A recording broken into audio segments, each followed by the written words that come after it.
Hey there, guys. Hey, it probably doesn't show that much, but every now and then I find myself thinking about what to do for a second video on whatever day it happens to be, and sort of racking my brains a little bit. Fortunately, I've done a little bit of research ahead of time, and I do have a couple of things written down that kind of jog my memory when I look at them. Some of them involve old issues of the APBA journal.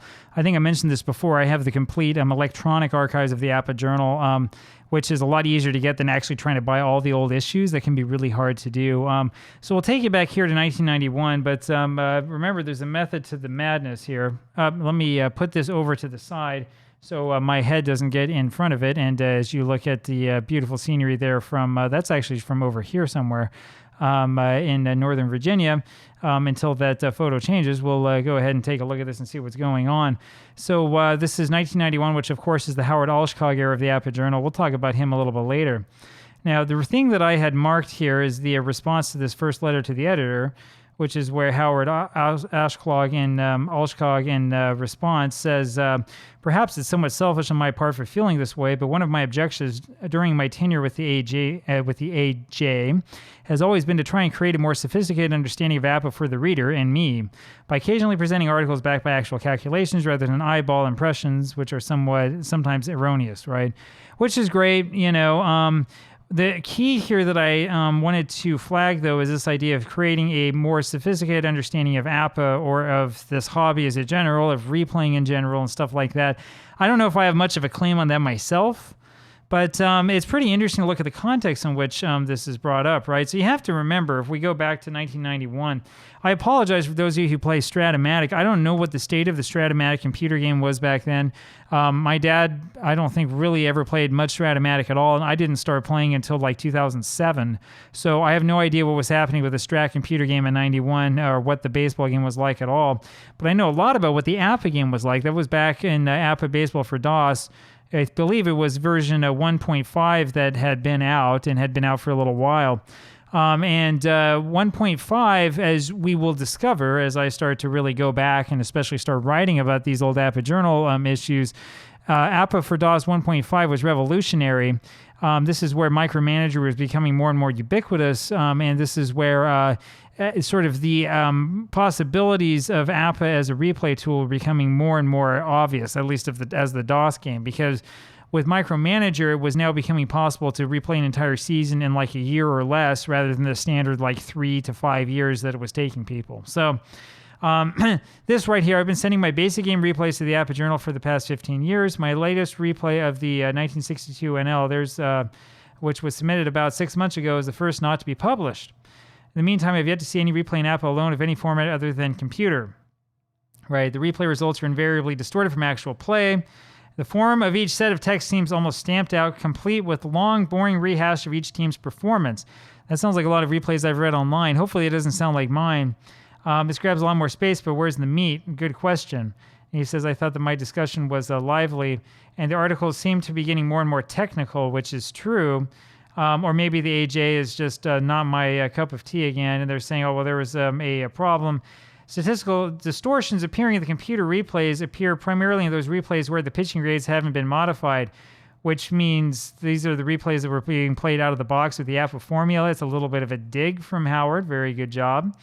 They're talking about over the past 18 issues, they've done 11 computer replays, 7 using the master game, the board game, 6 using the basic game, the board game, and 5 with the combination of games. So you should go check it out.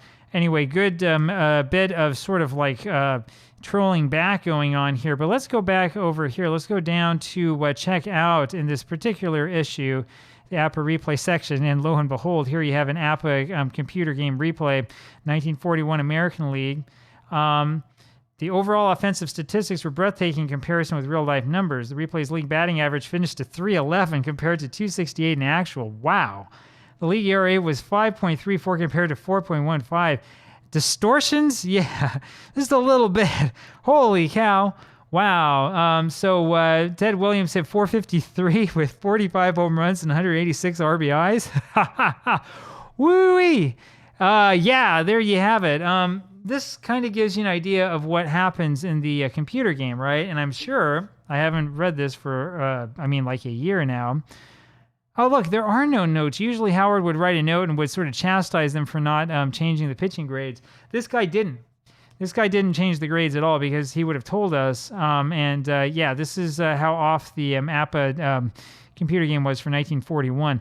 Now, there's a little bit of variance you can accept, but this is not the amount I would accept. The real-life batting average of 311 is crazy high. Holy cow. And Boston hit 336. Jeez, wow. Look at all the home runs. This is just amazing. And look at this. This is another computer replay. But as you go to the very beginning of it, my son and I recently completed a 1954 computer replay, creating our own original data disk by using Innovator. That gets deep into APBA lore, right? This is before Wizard. Innovator to copy the reissued 1954 cards. They had just been reissued card and dice, but the computer version hadn't come out. They selected 1954 because we enjoyed our 53 replay so much. Oh, here we go. After Wizard was published, we were so anxious to add non-carded players that we manually edited our data using StatMaster to add the new players. So they added new players for every single player in 1953.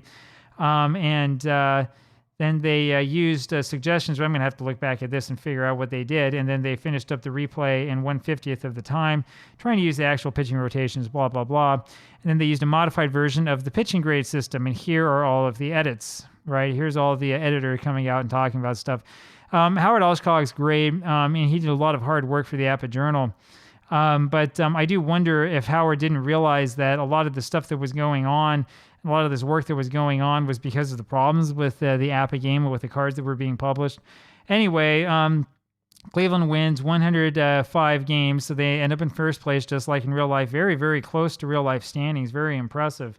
I'm just going to look through this really, really quickly. And, of course, in the National League, Brooklyn ends up beating the Giants, which is interesting.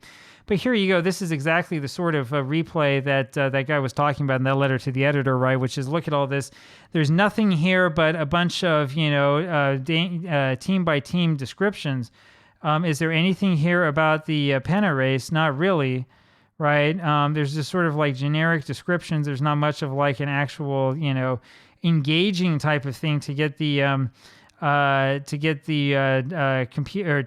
people reading it really excited, right? Just the race in the NL turned out to be very interesting, especially true as always when the team that actually won doesn't, right? But that's about it. I mean, there's nothing about, how were they the last week or two of the season? I mean, who knows? Who knows how things were? And number 3 is another computer replay, by the way. Interesting stuff. And man, look at those final standings. So there you go. I won't take up all of your day talking about this, but some pretty interesting stuff here. Again, these stats are pretty close to real life. Good enough for APBA. That would be good enough for just about any game, I would say. Up here, he doesn't even give you the stats, so I don't know for sure exactly what the overall team statistics look like. So anyway, there's a lot of other stuff that we can talk about here, a lot of interesting things. But the real purpose of this, though, is to sort of show you what came in the past and to sort of ask what you think about how the best way to, what the best way is to present a replay. Because this really is a question. It's a question that kind of continues to this day, right? And the question, as always, is, what's the best way to present a replay? What's the most interesting thing to talk about? Is it good to talk about things that are just sort of like technical details, or are we better off focusing less on the technical side of things and instead focusing a little bit more on like what happened, describing the pennant race and stuff like that? I don't know. You tell me what you think. Personally, I try to stay away from having just a list of teams and how they did, right? I like the sort of game-by-game thing. You know me, I don't like just posting box scores. I like to talk about like what actually happened and to try to come out with a story. It does take a while, though. It takes definitely more time, and it causes things to go a little bit slower. But at least then you feel like you're kind of going through the season instead of just like, here's a bunch of statistics. Aren't they interesting? They're statistics, right? Sort of my point of view. Love to know what yours is. Talk to you later. Bye-bye.